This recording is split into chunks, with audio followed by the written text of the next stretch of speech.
స్వరము చేత మమ్మల్ని దర్శింపండి, మా అందరితో మాట్లాడండి, నీ వాక్కు విడుదల చేయండి. ప్రభా, మీరే మహిమ పొందమని సహాయం చేయాలి.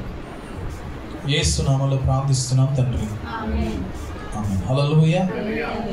అపోస్తలుడైనటువంటి పౌలు గారు ఈ ఫిలిప్పీ సంఘముతో రాస్తున్న మాటను చూస్తే చూడడానికి ఈ పత్రిక చాలా చిన్నగా ఉంటుంది, కానీ చాలా విలువైన శ్రేష్టమైన విశ్వాస జీవితంలో మనిషికి ఏదైతే కావాలో అవన్నీ కూడా ఈ పత్రికలో కనబడుతూ ఉంటాయి. పౌలు గారు ఇంచుమించు 13-14 పత్రికలు రాస్తే పత్రికలు అన్నింటిలో కూడా అధ్యాయాలు ఎక్కువ కనబడుతూ ఉంటాయి. తక్కువ అధ్యాయాలు కనబడే పత్రిక ఏంటంటే ఇదే. కానీ వాటన్నిటిలో ఎంత సమాచారం ఉంటుందో దానికి మించిన సమాచారం ఈ పత్రికలో కనబడుతుంది. దానికి స్తోత్రం, హల్లెలూయా. ఇక్కడ మాట్లాడుతూ నా ఎదుట ఉన్నప్పుడు మాత్రమే గాక మరి ఎక్కువగా నేను మీతో లేని ఈ కాలమందు భయముతోనూ వణుకుతోనూ మీ సొంత రక్షణను కొనసాగించుకోండి అంటున్నాడు. సొంత రక్షణ అనగా మనము ఎప్పుడైతే ప్రభువైన యేసుక్రీస్తు వారిని ఒప్పుకున్నామో, ఎప్పుడైతే ఆయనే మా దేవుడు, మా రక్షకుడు, మా ప్రభువు అని చెప్పి ఎప్పుడైతే విశ్వసించామో అప్పుడు మనం రక్షించబడినట్లుగా వాక్యం చెప్తుంది. అయితే ఈ రక్షణను మనం ఏం చేయాలి అని అంటే భయముతో వణుకుతో జాగ్రత్తగా కాపాడుకోవాలంట. ఎప్పుడైనా బంగారాన్ని కానీ వజ్రాలు కానీ మీ ఇంట్లో ఉంటే ఎక్కడ పడితే అక్కడ వదిలేస్తారా? నగలు కానీ ఎక్కడ పెడతారు వాటిని? ఏమండి, మా దగ్గర లేవండి, ఎక్కడ పెట్టాలో మాకు తెలీదు అని మీరు అనుకోవచ్చు. ఒకవేళ ఉంటే ఏం చేస్తారు? ఏమండి, బంగారం విలువ దేశం చేతులెత్తండి ఒకసారి. మాకు తెలుసండి బంగారం విలువ అన్నవాళ్ళు. కొంచెం చెయ్యెత్తితే అంటే నాకు తెలియదు, అందుకే మేము చూసి నేర్చుకుందామని. నీకు తెలియదాక అంటే విలువ లేకపోతే దాన్ని మనం కొనుక్కోం, దాని విలువ తెలిస్తే మనం కొనుక్కుంటాం. ఏమంటే మనకు విలువలేని దేవునికి స్తోత్రం చేద్దాం, హాయ్ హల్లెలూయా చేద్దాం. అయితే విలువైన వస్తువులు చాలా జాగ్రత్తగా పెడతాం, దానికి తాళాలు వేస్తాం. విలువ లేని వాటికి చీపురు కట్టుకు ఎప్పుడైనా తాళం వేసారా? చాటకు ఎప్పుడైనా తాళం వేసారా? గోనికి ఎప్పుడైనా తాళం వేసారా? ఏ యాసిడ్ బాటిల్కి, పెనాయిల్ బాటిల్కి, హార్పిక్ బాటిల్కి ఎప్పుడైనా వేసారు తాళాలు? ఏమంటే ఎందుకు వెయ్యాం? దానికి విలువ లేదు. అయితే విలువైంది మనకు బంగారము, వెండి, ఆస్తి పేపర్లో. తర్వాత ఎప్పుడైనా ఊరు వెళ్తున్నప్పుడు మన ఇంటి గేట్లకు కూడా తాళాలు వేస్తాం. ఏమంటే అవునా? అంటే ఏదైతే నువ్వు తాళం వేస్తున్నావో అది విలువైంది. లేదు ఇది అవసరం లేదని పక్కన పెట్టేది ఏది కూడా విలువ కాదు. మన రక్షణ జీవితం అనగా మన ఆత్మీయ జీవితంలో రక్షణ బంగారము కంటే కూడా విలువైంది. బైబిల్ గ్రంథంలో కొన్ని విషయాలు జాగ్రత్తగా చూసుకోండి అంటున్నాడు. అందులో మొదటిది ఏంటంటే, ఒకటి రక్షణ, రెండవది విశ్వాసము, మూడవది ప్రేమ. చెప్పండి, మొదటిది ఏంటి? రక్షణ, రెండవది విశ్వాసము, మూడవది ప్రేమ. ఈ మూడు కూడా మనం కాపాడుకోవాలి. ఏం చేయాలి అంటే ఎవరో సెక్యూరిటీ గార్డులు వచ్చో, లేకపోతే పెద్ద పెద్ద పాస్టర్లు వచ్చో, స్వార్థికులు వచ్చో, ప్రవక్తలు వచ్చో మిమ్మల్ని కాపాడరు. వీటిని ఎవరు కాపాడుకోవాలి? ఇక్కడ భక్తుడైన పౌలు అన్నాడు, నేను మీ దగ్గర ఉన్నప్పుడు మీరు ఎంత జాగ్రత్తగా కాపాడుకున్నారో ఇప్పుడు నేను మీ దగ్గర లేను, అంతకంటే మరి ఎక్కువగా మీరు జాగ్రత్తగా కాపాడుకోవాలి అంటున్నాడు. దానికి స్తోత్రం. అంటే నీ రక్షణను, నీ విశ్వాసాన్ని, దేవుని మీద ప్రేమను నీకు నువ్వే భద్రపరచుకోవాలి, నీకు నువ్వే జాగ్రత్త పరచుకోవాలి.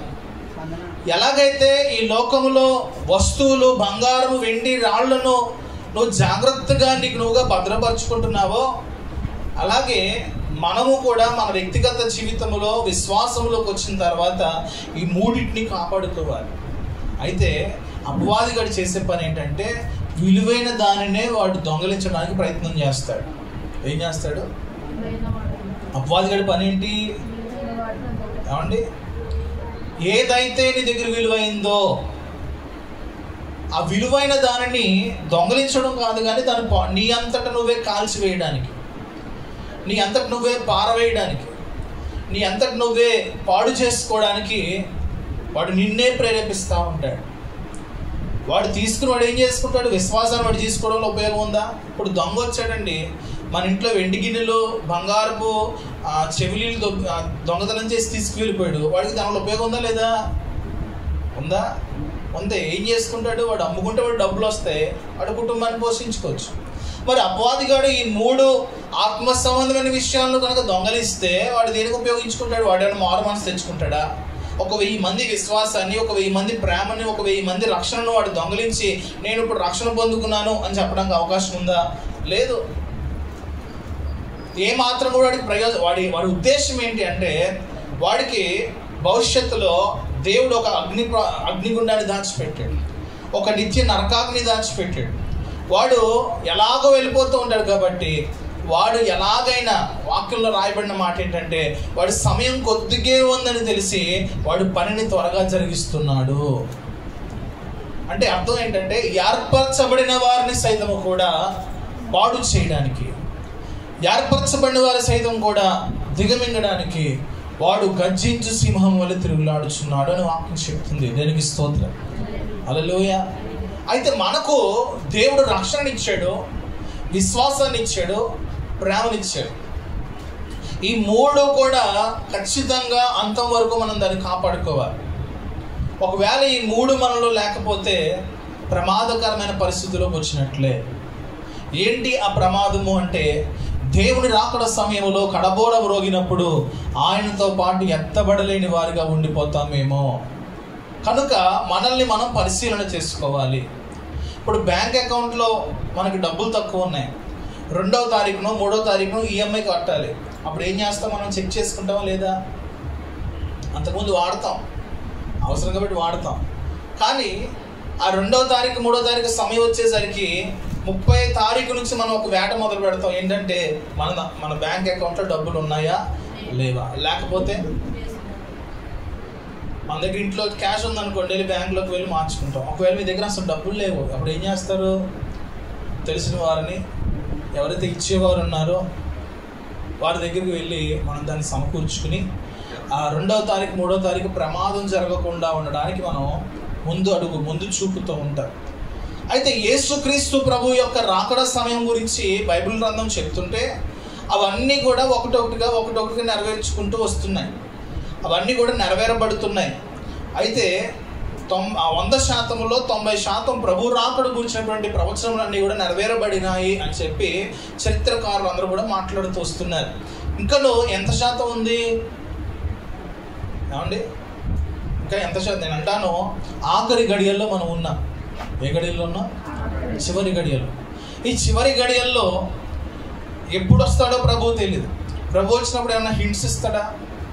రాత్రి దర్శనం వచ్చి అమ్మ ఇస్తారు, అమ్మ నేను పలానా తారీఖున వస్తాను, ఇలా బిల్లు చక్కబెట్టుకో, నీ కుటుంబాన్ని చక్కబెట్టుకొని చెప్పు, సంఘాన్ని చక్కబెట్టుకొని చెప్పు అని ఎవరికైనా చెప్తాడు దేవుడు? ఏమండి? ఎందుకు చెప్పడు? అందుకే వాక్యంలో ఒక ఉపమానం చెప్పి బుద్ధి కలిగిన కన్యకులు, బుద్ధి లేని కన్యకులు అని చెప్పి మాట్లాడుతూ ఇరువురు కూడా ఎవరి కోసం వెయిట్ చేస్తున్నారు? మనందరం ఎవరి కోసం వెయిట్ చేస్తున్నాం అండి? అమ్మఒడి కోసం వెయిట్ చేస్తున్నాం. అందరూ దేనికోసం వెయిట్ చేస్తున్నాం? ఇంకేమున్నాయమ్మా? పథకాలు ఏమున్నాయి? తల్లికి వందనం కోసం వెయిట్ చేస్తాం. ఇంకా కాపు నేస్తాం. ఇంకా వెయిట్ చేస్తున్నాం. అవునండి, ఏవో పథకాలు ఎవరా ఓటేసినందుకు అని చెప్పి వెయిట్ చేస్తున్నాం మనం. ఇప్పుడు యేసు ప్రభు వారి కోసం మనం వెయిట్ చేస్తున్నామా లేదా?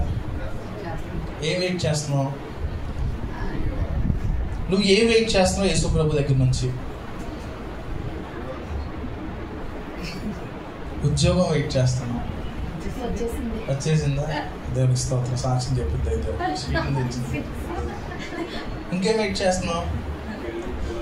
పిల్లల పెళ్ళిళ్ళు, బళ్ళు కొనుక్కుందాం, కార్లు కొనుక్కుందాం, అప్పులు తీర్చుకుందాం, ఇల్లులు కట్టుకుందాం, స్థలాలు కొనుక్కుందాం. ప్రభువా, మన ప్రార్థనలు ఇవన్నీ ఉన్నాయి లేవా? అనారోగ్యం స్వస్థత కోసం, ఏమండి?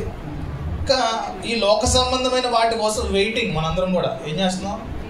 వెయిటింగ్. ఎప్పుడు కూడా 4 చుక్కలు ఉంటాయి పక్కన, అంటే వెయిటింగ్ అని అర్థం దానికి. జరగబోయే దానికోసం, దేవుడు చేయబోయే దానికోసం ఎదురు చూస్తూ ఉన్నాం. అందులో మొదటి లైన్లో ఇప్పుడు 1, 2 లిస్ట్ రాసుకున్నావు దేవుడి దగ్గర నుంచి కావాల్సినవి. ఫస్ట్ ఏముండాలి నీకు? దేవుని రాకడకు ఎత్తబడాలి. చెప్పండి అందరికీ. ఫస్ట్ లైన్లో ఫస్ట్ నీకు ఉండాల్సింది ఏంటంటే, కింద రాసుకో, చాలా లిస్ట్ రాసుకో. ఈ మొదటిది దాని మీద నీ గురి కనబడాలి. ఇప్పుడు కింద జరుగుతూ ఉంటాయి జరిగేదానికి వద్దు ఇంకా రాసుకుంటూ ఉంటావు నువ్వు కావాలంటే. జరిగింది ప్రభు, ఇంకా నాకు ఏం వద్దు నాయనా అని ఎప్పుడన్నా అన్నావు నువ్వు? ఏమండి? సామెతల గ్రంథంలో భక్తుడు ఒక మాట అన్నాడు, జలకి 2 చెల్లెళ్ళు అంట. 2 చెల్లెలు 2 కూతుర్లా. ఏంటంటారంట వాళ్ళు?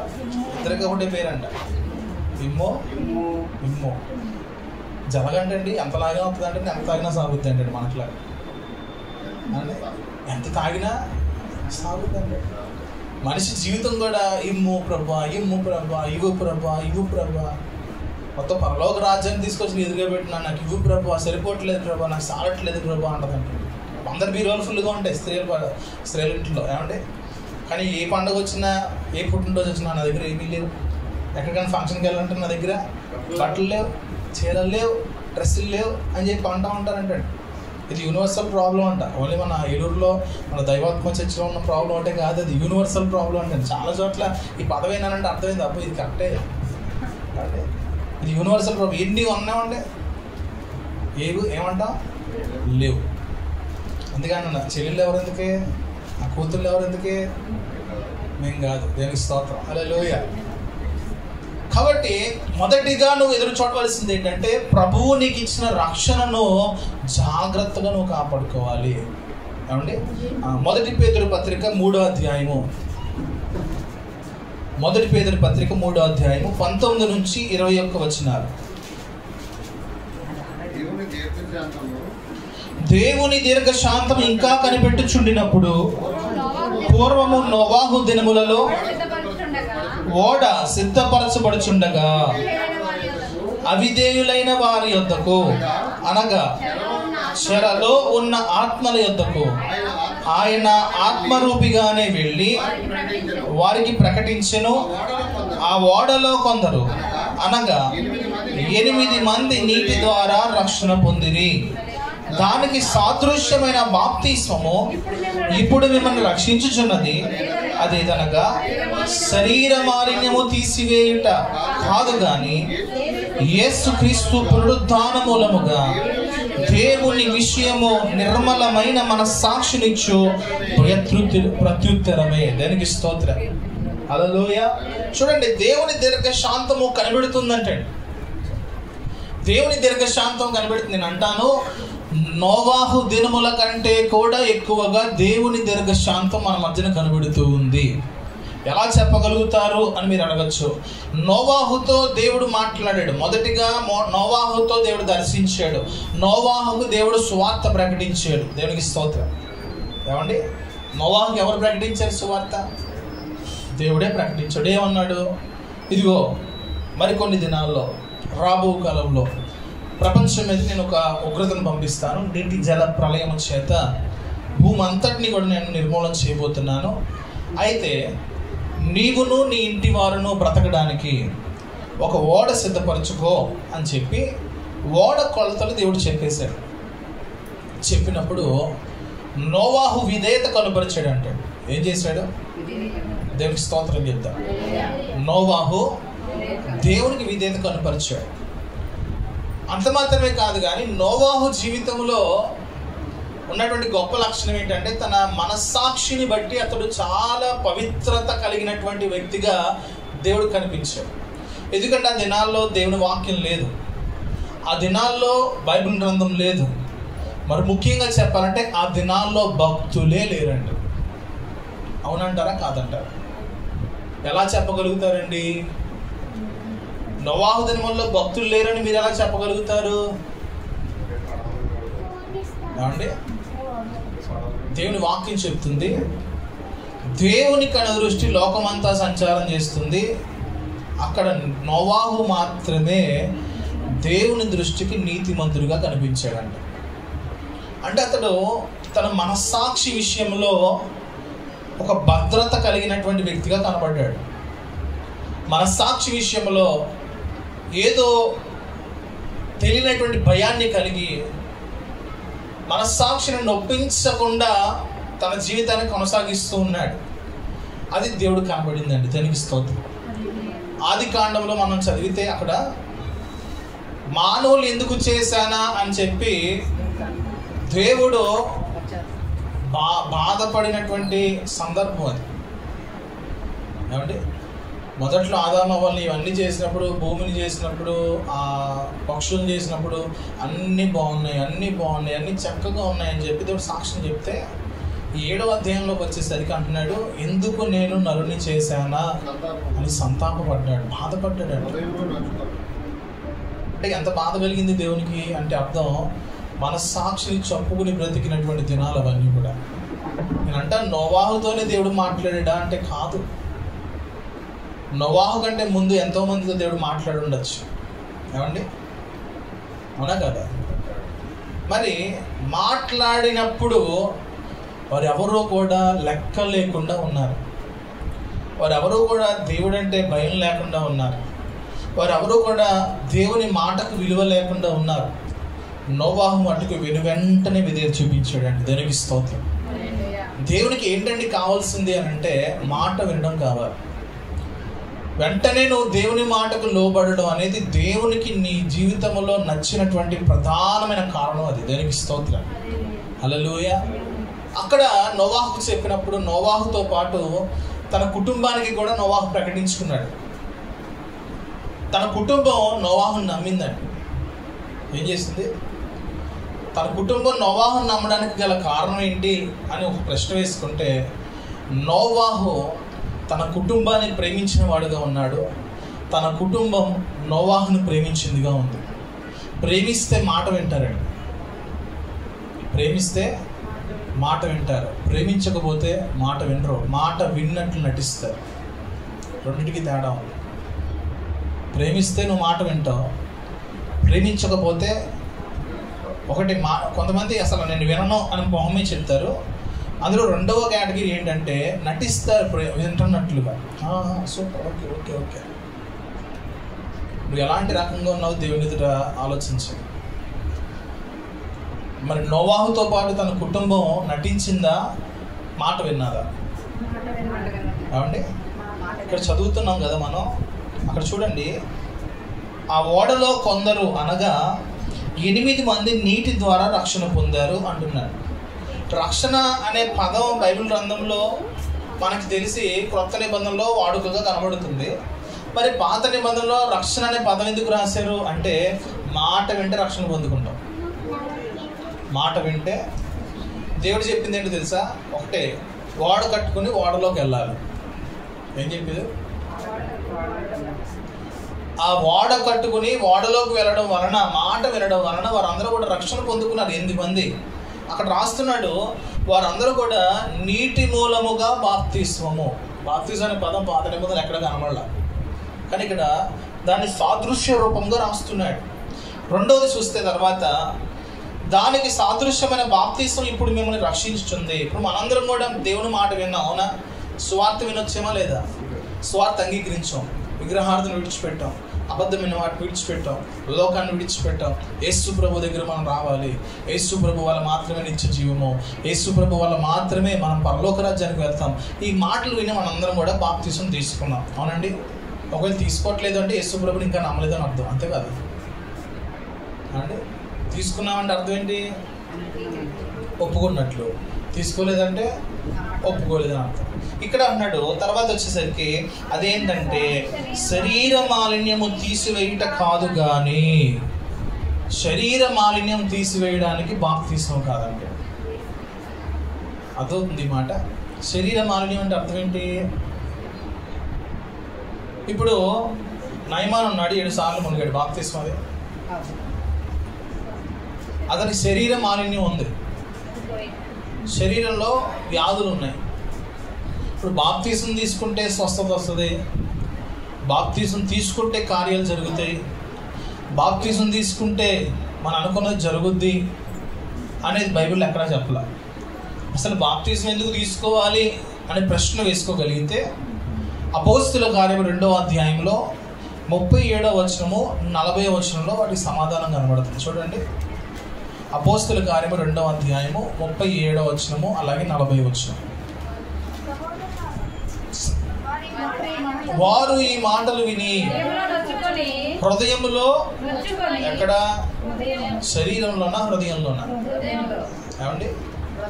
హృదయంలో నొచ్చుకొని, సహోదరులారా ఇప్పుడు మేమేమి చెయ్యాలని పేతురుని, అక్కడ ఉన్నటువంటి అపోస్తులను అందరినీ కూడా అడగడం ప్రారంభించారు. అప్పుడు పేతురు, మీరు మారుమనసు పొంది పాప క్షమాపణ నిమిత్తము ప్రతివాడు కూడా యేసుక్రీస్తు నామములో బాప్తిసం తీసుకోండి, అప్పుడు మీ పరిశుద్ధాత్మని వరము పొందుకుంటారు. ఈ వాగ్దానం మీకును, మీ పిల్లలకును, మీ దూరస్తులందరికీ, అనగా ప్రభువైన మన దేవుడు తన ఎంతకు పిలిచిన వారందరికీ కూడా చెల్లునని వారితో చెప్పారు. 40వ వచనం చదవండి. ఇంకను అనేక విధమైన మాటలతో సాక్ష్యం ఇచ్చచ్చు. మీరు ఈ మూర్ఖులకు తరము వారితో వేరై రక్షణ పొందుడి అని వారితో చెప్పి హెచ్చరించాను. దానికి స్తోత్రం. హల్లెలూయా. మొదటిది, అక్కడ ఉన్నటువంటి యూదులందరూ కూడా పెంతెకోస్తు పండుగను ఆచరించడానికి ఆయా ప్రాంతాల నుంచి వారు వచ్చారు. ఇశ్రాయేలు దేశంలో జరిగింది ఏంటంటే, రాజుల కాలంలో చెరకు వెళ్ళిపోయినప్పుడు చాలా మంది చెల్లాచెదురు అయిపోయారు. చాలా మంది వలసకు వేరే ప్రాంతాలకు వెళ్ళిపోయారు. వలస అంటే అర్థం ఏంటి? వలసగా అర్థం తెలుసా? ఒక ప్లేస్ నుంచి ఇంకో ప్లేస్. ఇప్పుడు రూతు గ్రంథంలో మనం చూడగలిగితే వలసకు వేరే ఊరు వెళ్ళిపోయారు రూతు కుటుంబం. ఏమండి? అలాగా యేసుక్రీస్తు ప్రభు వారు బెత్లెహేము ప్రాంతం నుంచి నజరేతుకు వలసకు వెళ్ళిపోయారు. ఇప్పుడు నేను రాజమండ్రి నుంచి ఏలూరుకి వలసకు వచ్చాను. అలాగే మనం చాలామంది వలసకు వేరే ఊరు నుంచి, మన ఈ ఊరు కాదండి, అబ్రాంగారు సత్తుపల్లి నుంచి అంటే ఇక్కడ వలసకు వచ్చారు. స్టాండర్డ్ కొంతమంది ఉన్నారు అనుకోండి. మీరు ఎక్కడి నుంచి వచ్చారు? చెన్నై నుంచి వలసకు వచ్చారు. యామగారు ఫ్యామిలీ కాదా? ఇక్కడ పుట్టారు. చరిత్ర తీస్తాను, బయటికి పంపించేస్తాను. కానీ దేనికి స్తోత్రం. అలాగా వలసకు వచ్చారంటండి. ఆ వలసకు వెళ్ళి ప్రతి పండగ ఆచరించడానికి వచ్చేవారు. ఈ వచ్చే సమయంలో ఇక్కడ అప్పుడే దేవుడిచ్చిన వాగ్దానం పొందుకుని అపోస్తలులతో పాటు ఇంచుమించు 120 మంది మేడగదిలో ప్రార్థన చేస్తూ పరిశుద్ధాత్మతో నింపబడిన వారే అన్ని భాషలతో ప్రభుని ఆరాధన చేస్తూ ఉన్నప్పుడు అక్కడ జరిగినటువంటి సూచక క్రియ ఏంటది? ఏంటి ఆ సూచక క్రియ అంటే, అక్కడ వచ్చిన చాలా మంది యూదులందరూ కూడా వారు నివసిస్తున్నటువంటి ప్రాంతపు భాషలలో వీరందరూ మాట్లాడడం విన్నారంటే. అక్కడ ఎంతమంది ఉన్నారు? 120 మంది. 120 మంది ఇంచుమించు ఒక 50 నుంచి ఒక 60 భాషలు మాట్లాడుతూ ప్రభుని స్తుతిస్తుంటే, ఆయా భాషలు అర్థం కలిగినటువంటి తెలుసుకున్నటువంటి వారు ఏం చేస్తారంటే, వీరేంటి ఈ భాషలతో ప్రభుని స్తుతిస్తున్నారు? మరి ఆ భాషలు కలిగిన వారు నిజదేవుని కలిగిన వారు కారు. ఆ భాషల్లో మాట్లాడేవారు వారికంటూ సొంత వారు విగ్రహాలు కలిగినటువంటి వ్యక్తులు ఉన్నారు అక్కడ. కానీ వీరు అందరూ కూడా దేవుని నామాన్ని మహిమపరుస్తూ దేవుని నామాన్ని స్తుతిస్తుంటే వాళ్ళందరికీ ఆశ్చర్యం కలిగింది. అప్పుడు పేతురు అందులో నుంచి ఒకడైన వాడు, పరిశుద్ధాత్మతో నింపబడిన వాడే మాట్లాడుతూ, ఇదిగో పాత నిబంధన కాలంలో మోషే కాలం నుంచి దేవుడు చెప్పిన ప్రవచనాలు అన్నీ, దావీదు కాలం దగ్గర నుంచి అన్నీ తీసుకుంటూ వచ్చి యేసుక్రీస్తు ప్రభులో నెరవేరాయి. అయితే యేసుక్రీస్తు ప్రభుని మీరు అందరూ సిలువ వేశారు. అయితే ఆ సిలువ వేయబడడం కూడా దేవుని చిత్తమే.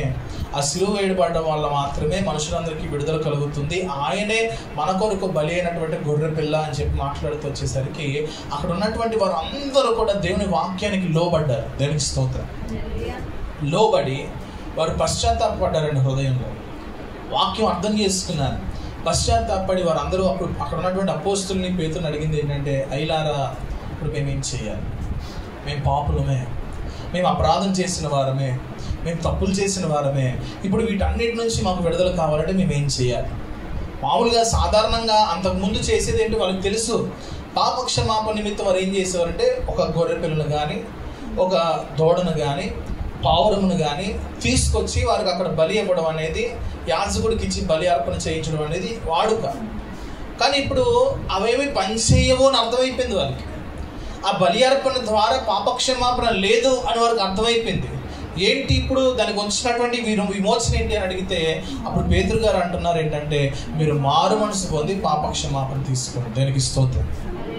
హృదయంలో ఏం రావాలంట ఏమండి? ఒకసారి వస్తే సరిపోద్దా?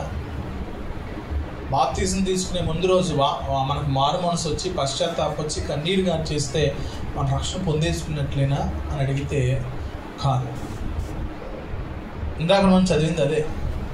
మన రక్షణను జాగ్రత్తగా కాపాడుకోవాలంటే అప్పుడప్పుడు మన రక్షణకి ఏమంటుకుంటుంది అంటే మాలిన్యం అంటుకుంటుంది. అప్పుడప్పుడు పొరపాట్లు అంటుకుంటూ ఉంటాయి. అప్పుడప్పుడు ఆ మరకలు డాగులు పడుతూ ఉంటాయి. వాటన్నింటినీ మనం ఏం చేయాలంటే జాగ్రత్తగా. మీరు ఎప్పుడప్పుడు నెలకి 2 నెలలకు స్త్రీలు దులుపుకుంటారు లేదా? ఎక్కడి నుంచి వస్తుందండి దుమ్ము?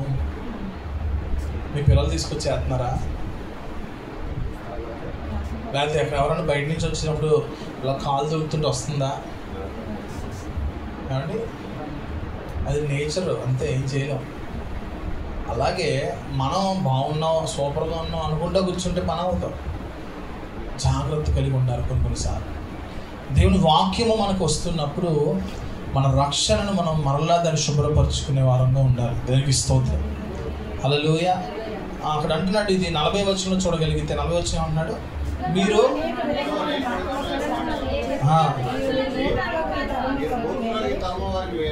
మీరు మూర్ఖులైన ఈ తరము వారికి వేరై రక్షణ పొందండి. ఏ తరానికి? ఈ తరం ఎలాంటి తరం? 2000 సంవత్సరాల క్రితం రాయబడిన మాట, మూర్ఖులైన తరం అంటాడు. మరి ఇప్పుడు ఏ తరం? అప్పుడే మూర్ఖులైన తరం అయితే ఇప్పుడు ఏం తరం అనాలి? ఇంకా పరమూర్ఖుల తరం అంట. దేనికి స్తోత్రం. పరమమూర్ఖుల తరంలో పరమూర్ఖులుగా ఉంటున్నాం కానీ వేరుగా ఉండట్లా. అవండి, దేవుని వాక్యమునంట వినయముతో చేర్చుకోవాలంటే, భయముతో చేర్చుకోవాలంటే. ఎవరిని? దేవుని వాక్యాన్ని ఒప్పుకోవాలంటే. ఈ వాక్యం నాకు కాదు, ఈ వాక్యం నాకు అవసరం లేదు, ఈ వాక్యం నేను తీసుకోను అనుకుంటే మనం కూడా మూర్ఖులైన తరంతో చేర్చబడతాం. మనము మూర్ఖులైన తరము నుంచి వేరై ఉండాలి అంటే దాని అర్థం ఏంటంటే దేవుని వాక్యమునకు విధేయత చూపించాలి, దేవుని వాక్యానికి లోబడాలి. ఫర్ సపోజ్ మేము లోబడమండి, అయితే ఏం జరుగుద్ది అని అంటే దేవుడు వచ్చి కొడతాడా? దేవుడు వచ్చి తిడతాడా? ఏం జరగదు. ఆయన మౌనంగా ఉండే దేవుడు. ఎలాంటి వాడైనా ఎలా ఉంటాడు? ఆయన మౌనంగా ఉంటే నీకు నష్టమా లేదా లాభమా?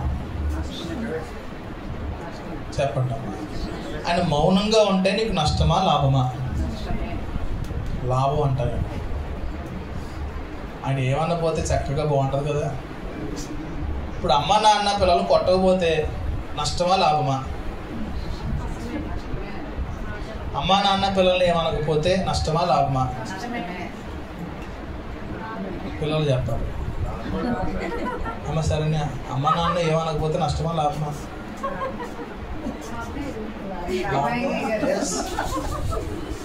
లాభమే. అమ్మయ్య ఏమంటలేదు, చక్కగా ఏం కాండా చేయొచ్చు, ఎక్కడ కాండాకి వెళ్ళొచ్చు, ఎక్కడ కాండాకి తిరగచ్చు, ఎలా మాట్లాడంటే అలా మాట్లాడుకోవచ్చు, ఏం కాండా చూసుకోవచ్చు. లాభమేనండి. ఇప్పుడు దేవుడు మనల్ని ఏమనకపోతే మన నష్టమా లాభమా? చెప్పరు. ఇప్పుడు మీరు పిల్లలు అదేంటి వాళ్ళ బట్టలు చెప్తే మీరు తప్పు చెప్తే ఆన్సర్లో వై? దేవుడు ఏమనకపోతే, తిట్టకపోతే, గద్దించకపోతే నష్టమా? ఏమండి? ఎందుకో తెలుసా? మనం పట్టించుకోవట్లేదు అని అర్థం. ఆయన మనం పట్టించుకోవట్లేదు అంటే దాని అర్థం ఇంకోటి, మనల్ని ప్రేమించట్లేదు అంటే. ఆయన మనల్ని ప్రేమించట్లేదు అంటే మరొక అర్థం, నీ మీద ఆయన విలువ లేదు. ఇవన్నీ ఎక్కడికి దారితీస్తాయి? దేవునికి ఏమైనా నష్టం కలుగుద్దా? దేవునికి ఏమైనా నష్టం వాటిల్లుద్దా అని అంటే ఆయనకి ఏమవుతుందండి? ఆయనకి ఏమవ్వదు. నష్టపోయేది ఎవరంటే ఎవరైతే గద్దించబడడో, ఎవరైతే హెచ్చరింపబడడో, ఎవరైతే దేవుని చేత కఠిన దెబ్బలు శిక్షలు పొందుకోడో వాడు నష్టపోతాడు. వాక్యం చెప్తుంది దేవుని గద్దింపుకు లోబడము అని కనబడుతుందని. ఎందుకు? ఆ గద్దింపు నీ జీవితాన్ని సరిచేస్తుంది. మనం దేవుని వాక్యానికి వినినప్పుడు వినగలిగితే మనం మూర్ఖులైన తరము నుండి వేరుపరచబడతాం. అందరూ దేవుని వాక్యాన్ని వినరండి, అందరూ దేవుని వాక్యానికి లోబడరు, అందరూ దేవుని వాక్యాన్ని స్వీకరించుకోలేరు, అందరూ దేవుని వాక్యాన్ని తమ హృదయాలను అప్పగించరు, తమ జీవితాలను అప్పగించరు. అందుకే దేవుడు అందరితో మాట్లాడటం. అందుకే ఒక మాట రాయబడింది, పందుల ముందు ముత్యములు వేయొద్దు. ఎవరి ముందు? 4-5 సార్లు దేవుడు చెప్తాడండి. వినలేదనుకో నిన్ను ఒక జంతువుగా చూస్తాడండి. ఎలాగా? పంది ముందు ముత్యాలు కూడా నాకు తెలుసు. నీతికి దేవుడు మాట్లాడు. దేవుడు వాక్యం నీకు రాదు, హెచ్చరించు రాదు, భయం రాదు, నీకు ఏమన్నది భయపెట్టడం అని వదిలేస్తాడు గాలికి. ఇంకా అప్పుడు ఏమవుతుంది తెలుసా? అప్పుడు ఎందుకు ఈ మాట చెప్తాను చూడండి. తప్పుపోయిన కుమారుడికి దేవుడు మాట్లాడాల, తండ్రి మాట్లాడాల, వదిలేసాడు. నన్ను అనుకున్నాడు, నా తండ్రి వద్దు అని అంటే కొంచెం గొడవ అయ్యేది అక్కడ. తండ్రి వద్దు అనలా, చెయ్యొద్దు అనలా. ఎందుకు వెళ్తున్నావు? ఆస్తికి నీకు అవసరం అవన్నీ అనకుండా అడిగాడు, ఇచ్చిపడేసాడు. ఇచ్చిపడేసిన తర్వాత వాడు దుర్వ్యాపారం మొదలుపెట్టాడండి, లోక స్నేహం మొదలుపెట్టాడంటే, మొదలుపెట్టి వ్యభిచారం మొదలుపెట్టి లోక పాపము లోక స్నేహంలో కొట్టుమిట్లాడి కలిగినదంతా కూడా పాడు చేసుకుని తినడానికి ఆహారం లేని స్థితిలోకి వచ్చిన తర్వాత పందులు తింటున్నప్పుడు పందులతో పాటు తినడానికి మూతి కిందకు పెట్టాడు. అర్థమైందా? ఏమైంది? పందులు తింటున్నప్పుడు పంది ఎలా తింటది? మనట్లోకి వచ్చిన చేతితో తింటదా? లేదా పక్క పంది తినిపెత్తుందా? పంది తినని నేను అట్లా అక్కడ చెప్తున్నాను. అసలు నువ్వేందుకు ఫీల్ అయిపోతాను? మా పంది తిని అంటదా? అంత కదా. ఏదన్నా మూతి కింద పెట్టి తినాల్సిందే, అవునా? ఈడి పరిస్థితి ఏమైంది? ఇప్పుడు నా పందులన్నీ వచ్చి రా తిను అంటాయా? జంతువులు కొన్ని లక్షణం ఏంటి తెలుసా? దా వచ్చి తినను, పక్కదాన్ని కొడతాయి. తింటే నాది ఎందుకు తీసుకుంటున్నావు అని కొట్టే రకాలే జంతువుల పని. ఒక్కోసారి మనుషులు కూడా చేస్తాం, నా దాంట్లో తీసుకుంటున్నావేటి? నీ కంచం లేదా? నా కంచంలో గుడ్డు ఎత్తుకుపోతున్నావు, నా కంచంలో వేసిన కక్కలాగేసుకుంటున్నావు. అప్పుడు మన దగ్గర ఉంది, అప్పుడు కూడా బుద్ధులు వస్తాయి. ఉన్నాయా? దానికి స్తోత్రం. అందుకే అక్కడ పోల్చాడు. అక్కడ పందుల ముందు ముత్యాలు వేయొద్దు. మరి మనకే చెప్పింది దేవుడు ఆయన చెప్తాడు ఏంటండి? ఇంకా గొప్ప విషయం ఏంటంటే చిన్న కుమారుడికి బుద్ధి వచ్చేసిందండి. ఇప్పుడు బుద్ధి వచ్చిందండి? పంది అయ్యాక బుద్ధి వచ్చింది. పక్కన చెప్పండి ఒకసారి. చిన్న కుమారుడికి ఆ పక్కన పందెం తిట్ట దమ్ము గొడవలు అయిపోతాయి, బయటికి వెళ్ళి కర్రలు తీసుకుంటారు. చిన్న కుమారుడికి పంది అయ్యాక బుద్ధి వచ్చింది. నీకు ఎప్పుడు వస్తుంది? కావండి, ఎప్పుడు వస్తుంది? అండ్ దేవుడు మాట్లాడట్లేదు, దేవుడు గర్జించట్లేదు అంటే అమ్మయ్య నా దేవుడిని చేస్తాను కరెక్ట్ అనుకుంటాడు అని కాదండి. ఆయన నీ మట్టుకు నీకు జ్ఞానం కలుగుద్దేమో, నీ మట్టుకు నీకు బుద్ధి కలుగుద్దేమో అని చెప్పి ఆయన ఎదురు చూస్తున్న దేవుడు. తండ్రి ఎక్కడ ఎదురు చూస్తున్నాడు? తండ్రి ఎక్కడ ఎదురు చూస్తున్నాడు తెలుసా? మేడ మీద ఎదురు చూస్తున్నాడు. కుమారుడు రాక కోసం ఎదురు చూస్తున్నాడు. అక్కడ ఎన్ని నెలలు అయిందో తెలియదు. అది కనీసం షేవింగ్ చేసుకోవడానికి డబ్బులు లేవు, బట్టలు వేసుకోవడానికి బట్టలు లేవు, స్నానం చేయడానికి సబ్బు లేదు, ఎక్కడ అద్దె కొనడానికి ఇల్లు లేదు, ఏ నీళ్లు కూడా మొహం గడపడానికి లేదు. ఎలా తయారవుతాడు 2-3 నెలలకి? రోజులు రాయలా, అన్నీ కోల్పోయిందని తర్వాత రాస్తున్నా. మనిషి ఎలా తయారవుతాడండి? నల్లగా జుట్టు చింపుడు జుట్టు వేసుకుని, సరైన వస్త్రాలు లేక చిరిగిపోయిన వస్త్రాలు వేసుకుని, దుర్వాసన. ఏ వాసన? ఎప్పుడైనా చెత్త ఎత్తుని చూసారు? వాళ్ళ దగ్గర ఏ వాసన వస్తుంది? అవునా? మరి పందుల దగ్గర ఉన్నవాడికి ఏ వాసన వచ్చి ఉంటుంది? చక్కగా రెడీ వెళ్ళడం ఉందా? అదే వస్త్రాలతో అదే మనిషితో అలా వస్తుంటే తండ్రి అక్కడి నుంచి ఎదుర్కొన్నాడండి. కుమారుడు పరిగెట్టట్లా, తండ్రి పరిగెట్టాడు. దేవునికి మారు మనసు అంటే చాలా ఇష్టం. దేవునికి నువ్వు పశ్చాత్తాపడడం అంటే చాలా ఇష్టం. ఎందుకు అని అంటే నువ్వు ఒక్క క్షణము మారు మనసు పొంది ఆ ఒక్క క్షణము పశ్చాత్తాపడడం వలన నీ హృదయం అంతా కూడా శుద్ధి కావడం దేవుడు చూస్తాడు. దేవునికి స్తోత్రం. ఆయన మన వాక్యం చూస్తున్నాం, ఆయన పై రూపాన్ని చూసే దేవుడు కాదు. మనుషులు ఏం చూస్తారు? పై మాటలు చూస్తారు, పై నడక చూస్తారు, పై మనస్తత్వాలు చూస్తారు. కానీ దేవుడు హృదయాంతర భాగములు చూసే దేవుడు ఆయన. దేవునికి స్తోత్రం. మోషేని అక్క అన్నయ్య ఏమన్నారు? బయటికి గిట్టడం చూసారే. అవునా, వీడు ఒక్కడే ఉన్నాడా? దేవుడు నాతో మాట్లాడలేదా? దేవుడు నాతో చెప్పించలేదా ఎప్పుడు అని చెప్పి అహరోను మిరియాము కూడా ఈ మాటలు పలకడం ప్రారంభించారు. దేవుడు ముగ్గురిని గదిలోకి పిలిచాడంట. దేవుడు మోషే ఎవరు అనుకుంటున్నావు? నేను అంటాను, మోషేతో దేవుడు మాట్లాడాడు, మిరియాంతో దేవుడు మాట్లాడాడు, అహరోన్తో దేవుడు మాట్లాడాడు. ఈ ముగ్గురిలో కల్లా తన మనస్తత్వమును మార్చుకున్న వ్యక్తి ఎవరైనా ఉన్నారంటే అహరోన్ మాత్రమే ఉన్నాడు. మోషే మాత్రమే ఉన్నాడు. వాళ్ళిద్దరు మనస్తత్వాలు మారలా, అందుకే గొడవ పెట్టుకునే మనస్తత్వాలు కలిగి ఉన్నారు. కానీ మోషే ఏం చేశాడు ఏమండి? అందుకే అతడు నా ఇల్లంతట్లో నమ్మకమైన వాడు, మిక్కిలి సాత్వికుడు. మన రక్షణను మనం కాపాడుకోవడానికి దేవుడు మనకే అవకాశం వదిలేశాడు. అది నీకే అప్పచెప్పాడు. అది నీకు బందయ్యాక మారుతావో లేకపోతే నందయ్యాక మారుతావో అది నీ ఇష్టం. పందికి విలువ ఎక్కువ, నందికి విలువ ఎక్కువ. పంది కదులుద్దా, నంది కదులుద్దా? కదలేదానికి విలువ లేదు, కానీ కదలలేదానికి విలువ వచ్చేసింది మన జీవితాల్లో. ఏమండి, మనము దేవుని వాక్యము చేత మార్చబడిన వారమై ఉన్నాం. దేవుని వాక్యమును ఇంకనూ మన హృదయాల్లో చేర్చుకోవాలి. రోజు కూడా స్నానం ఎలాగైతే చేస్తున్నామో దేవుని రాకడ పర్యంత వరకు కూడా మనం దేవుని వాక్యము చేత ఉదక స్నానము చేయించబడాలి. దేవునికి స్తోత్రం.